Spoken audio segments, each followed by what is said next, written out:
नमस्कार, मी प्राजक्ता तांडेल. बुलेटिनमध्ये आपलं सगळ्यांचं स्वागत. आणि बुलेटिनच्या सुरुवातीलाच बातमी पाहणार आहोत सर्वांना हादरवणारी. भिवंडीमध्ये चालवल्या जात असलेल्या बोगस कॉल सेंटरचा ठाणे पोलिसांनी पर्दाफाश केलाय. या बोगस कॉल सेंटरमधून मोठ्या प्रमाणात सिम कार्ड आणि इलेक्ट्रॉनिक साहित्य जप्त करण्यात आलेलं आहे. भिवंडीतल्या नरपोली भागात ठाणे पोलिसांनी छापा टाकून या बोगस कॉल सेंटरला उघडकीस आणलेला आहे. ठाणे शहर पोलिसांनी या प्रकरणी शोएब अन्सारी आणि इम्तियाज मोमीन या दोघांना अटक केलेली आहे. अशा प्रकारच्या बोगस कॉल सेंटरमुळे देशाचा महसूल तर बुडतोच, त्याचप्रमाणे अशा कॉल सेंटरचा वापर करून करण्यात येत असलेल्या कॉल ट्रेस करण्यात अडचणी येत असल्यामुळे चुकीच्या गोष्टीसाठी देखील त्याचा उपयोग होऊ शकतो. एक प्रकारे देशाच्या सुरक्षिततेला हा धोकाच मानूया.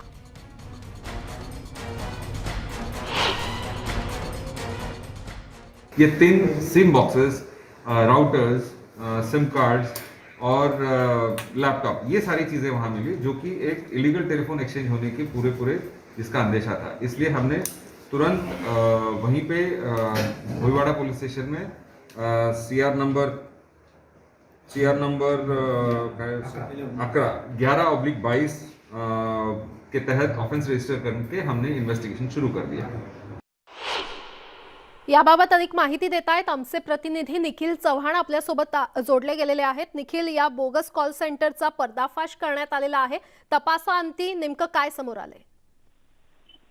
नक्कीच पाहायचं झालं तर प्रकरण चित्रसर पोलीस ठाण्यातील एक मोबाईल चोरीच्या गुन्ह्यावरून हा संपूर्णपणे प्रकार आहे तो उघडकीस आलेला आहे. प्रामुख्याने पाहायचं झालं तर चित्रसर पोलीस ठाण्याची बनावट कॉल सेंटरची ही संपूर्णपणे कारवाई आहे ती करण्यात आलेली आहे. काही दिवसापूर्वीच चित्रसर मानपाडा पोलीस स्टेशनच्या हद्दीमध्ये एका इसमाचा मोबाईल हा हरवला होता. त्यानंतर पोलीस त्याचा शोध घेत असताना भिवंडीच्या या इथे मोबाईलचं लोकेशन हे आढळून आलेलं आहे आणि त्यानंतर त्या मोबाईलच्या मागावरती पोलीस असताना त्यांना एका दुकानाचा जो पत्ता आहे तो मिळाला आणि त्या दुकानाच्या मालकाच्या हालचालीवरून एक संशयास्पद हालचाली त्यांना जाणवू लागल्या. त्यानंतर त्या पोलिसांनी ते गाळ्याची झडती घेतली आणि गाळ्याच्या झडतीनंतर दरम्यान पोलिसांना शॉपमधून 3 सिम कार्ड बॉक्स आणि 195 एअरटेल कंपनीचे सिम कार्ड असे संपूर्णपणे मुद्देमाल आहे तो सापडलेला आहे. यावरून पोलिसांनी अधिकची जी तपास यंत्रणा आहे ती लावून या कॉल सेंटर पर्यंत पोहोचलेले आहेत. म्हणजे पाहायचं झालं तर या कॉल सेंटरमध्ये प्रामुख्याने ह्या संपूर्ण सिम कार्ड आहेत, बनावट सिम कार्ड आणि बनावट मोबाईल हे देखील वापरत असल्याचा पोलिसांना संशय होता. त्यावरून ही संपूर्णपणे कारवाई आहे ती केलेली आहे आणि यामध्ये मोठ्या प्रमाणात महसूल त्यासोबतच डेटा आहे तो देखील चोरी केला जाण्याचा हा धोका असताना पोलिसांनी अशा प्रकारची कारवाई केली आणि त्यामध्ये 2 आरोपींना आता ताब्यात घेतलं. निश्चितच निखिल, धन्यवाद या सविस्तर माहितीसाठी.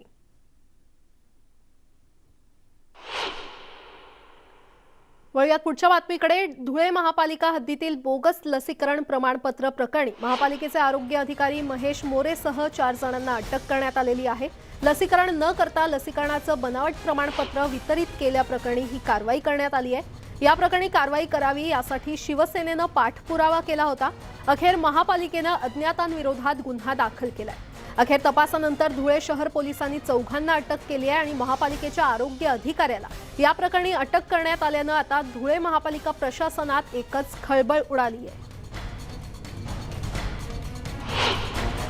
धुळे शहर पोलीस ठाण्यात सहआयुक्त नारायण पंडित सोनार, सहआयुक्त महानगरपालिका धुळे यांच्या फिर्यादीवरून गुन्हा दाखल करण्यात आलेला होता. गुन्हा दाखल करण्यात आला होता यासाठी की काही केंद्रावर बनावट प्रमाणपत्र देण्यात आले लस दिल्याबाबतचे. त्यामध्ये आम्ही तपासात आतापर्यंत 4 आरोपी अटक केलेले आहेत आणि उर्वरित तपास आमचा सुरू आहे. पालिकेचे प्रमुख आरोग्य अधिकारी डॉक्टर महेश मोरे आहेत, डॉक्टर प्रशांत पाटील आहेत, एक आरोग्य कर्मचारी म्हणून गणेश पाटील नामक एक कर्मचारी आहे आणि अमोल पाथरे नावाचा एक कंत्राटी कर्मचारी, असे 4 लोकांवर हा गुन्हा दाखल झालेला आहे. हे जे कृत्य आहे हे जरी आज वर्गणी छोटं वाटत असलं तरी हा अत्यंत मोठा घोटाळा आहे. याला तुम्ही देशद्रोही कृत्य म्हणू शकतात. त्याच्यामुळे ही संघटित गुन्हेगारी कायदा आणि देशद्रोह अंतर्गत यांच्यावर पुढच्या कारवाया झाल्या पाहिजेत अशी मागणी आम्ही शिवसेनेच्या माध्यमातून करणार आहोत. आणि आता बातमी आहे बीडमधून. बीड जिल्ह्याची ओळख भ्रष्टाचाराचं बीड होते की काय अशी भीती सध्या निर्माण झाली आहे. याचं कारण म्हणजे बीडमध्ये 2 दिवसांपासून भ्रष्टाचाराच्या घटना समोर येत आहेत. पुरस्कार देण्याच्या नावाखाली अनेक डॉक्टरांची फसवणूक करण्यात आलेली आहे. तर दुसरी बातमी म्हणजे एका पोलीस हवालदारानं चक्क रिक्षावाल्याकडून हफ्ता वसुली केल्याचा व्हिडिओ व्हायरल झालाय. आणि तिसरी बातमी म्हणजे बीड जिल्हा परिषदेतील कार्यकारी अभियंताचा टक्केवारी घेतानाचा व्हिडिओ जिल्हाधिकारी यांच्याकडे देत तक्रार करण्यात आलेली आहे. या तीनही घटना आपण सविस्तर पाहणार आहोत.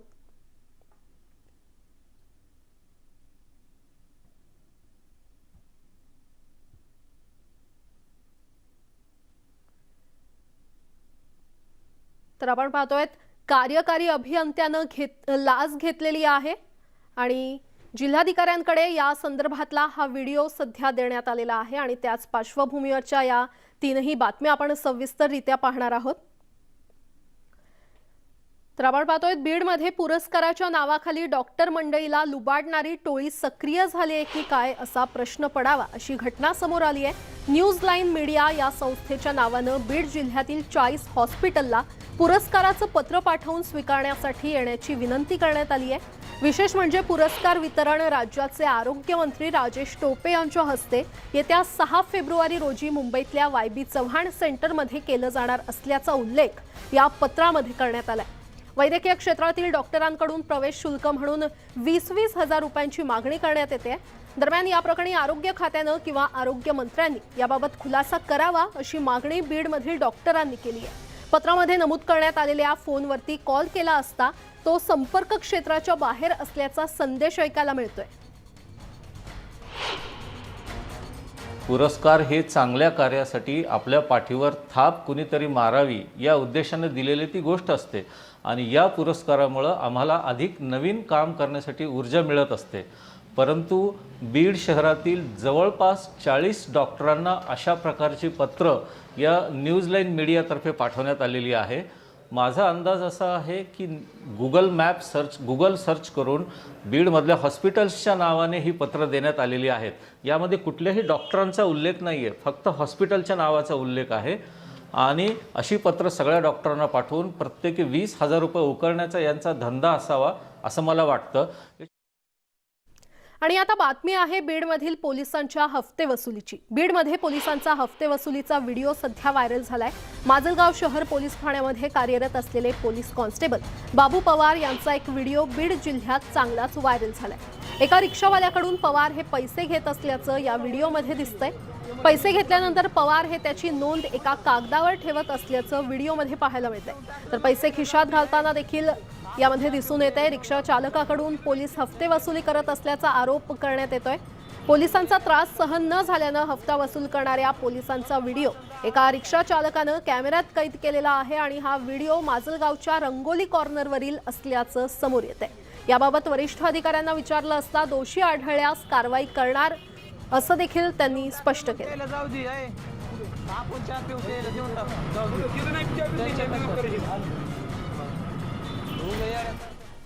दरम्यान बीड जिल्हा परिषद बांधकाम विभागातील कार्यकारी अभियंत्याचा टक्केवारी मागतानाचा व्हिडिओ न्यूज 18 लोकमतच्या हाती लागलाय.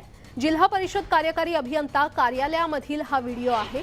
या व्हिडिओमध्ये प्रत्येक कामाचा 1% घेतो, ड्रायव्हरकडे पैसे द्या असं संभाषण आहे. त्याच व्हिडिओमध्ये एक व्यक्ती पैसे घेत असताना देखील दिसतंय. आणि या घटनेनं खरं तर एकच खळबळ उडालेली आहे. बीड जिल्हा परिषदेमधील बांधकाम विभागाचे कार्यकारी अभियंता PG हाळीकर यांच्या विरोधात ही तक्रार असून या संदर्भात हाळीकर यांना विचारलं असता हा व्हिडिओ बनावट आहे, व्हिडिओमधील आवाज माझा नाहीये, चुकीचा खोडसाळपणा कुणीतरी केलेला आहे, या संदर्भात वरिष्ठांकडे मी कळवलं आहे आणि वरिष्ठांचं मार्गदर्शन घेऊन तक्रार करणार असल्याचं देखील त्यांनी सांगितलंय.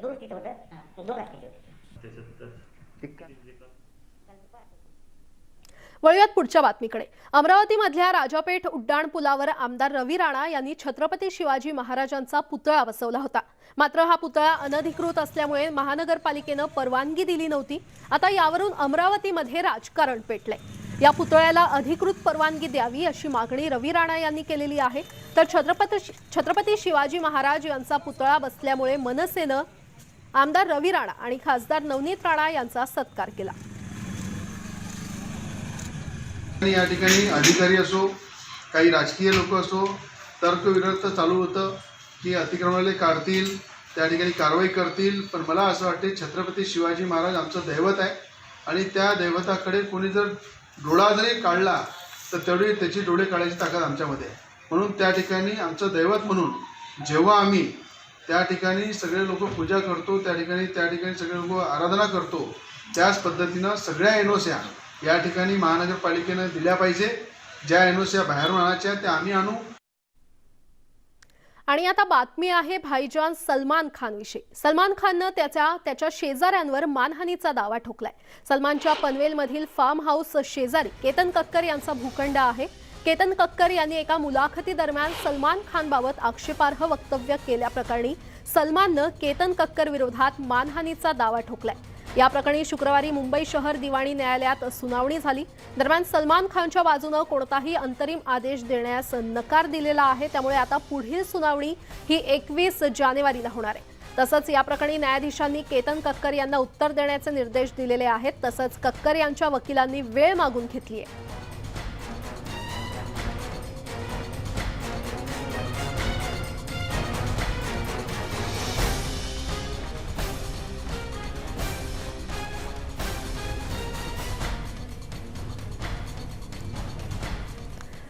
तर या बातमी संदर्भात आता पुढची सुनावणी नेमकी काय होते, कधी होते आणि या सुनावणीमध्ये नेमकं काय समोर येणार हे पाहणं महत्त्वाचं ठरणार आहे. वळूयात पुढच्या बातमीकडे. राज्याचे रस्ते सुरक्षा नियमांचं पालन होत नसल्यानं राज्यात दररोज 72 अपघात होतात.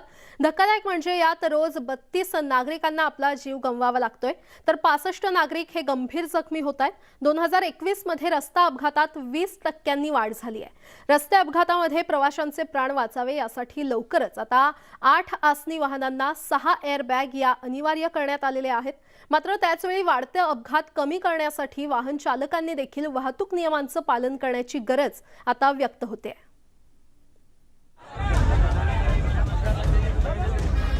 हे दृश्य आहे चंद्रपूर जिल्ह्यातील बरोरा इथे शुक्रवारी झालेल्या ट्रक आणि एका बसच्या अपघाताचं.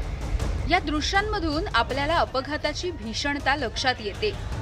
वाहतूक नियमांचं पालन न केल्यामुळे हा अपघात झालाय. राज्यात रस्ते अपघाताची 3 वर्षातली आकडेवारी ही अत्यंत धक्कादायक आहे.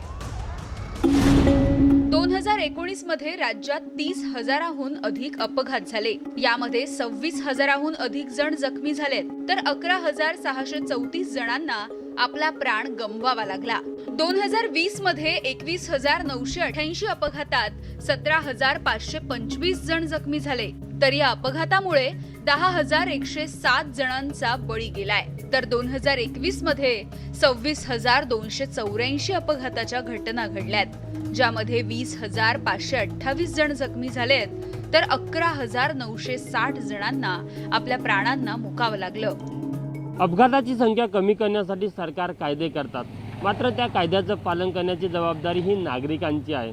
जर का नागरिकांनी वाहतूक नियमाचं पालन केलं तरच हे अपघात नियंत्रित होऊ शकतात व मृत्यूची संख्या देखील कमी करता येऊ शकते. पालन न होणं, वाहतूक नियोजनाचा अभाव, अनेक ठिकाणी चांगले रस्तेच उपलब्ध नसणं यासारखे अनेक घटक या वाढत्या अपघाताला कारणीभूत आहेत. भारताचे केंद्रीय मंत्री आणि परिवहन मंत्री माननीय नितीनजी गडकरी यांनी 8 आसनी कारमध्ये किमान 6 बॅग लावणं कंपल्सरी केलेलं आहे आणि रस्ते अपघात झाला तर त्या बॅग या अपघातग्रस्तांचा जीव वाचवतील. मोठी जखम होण्यापासून त्या एअरबॅग वाचवतील.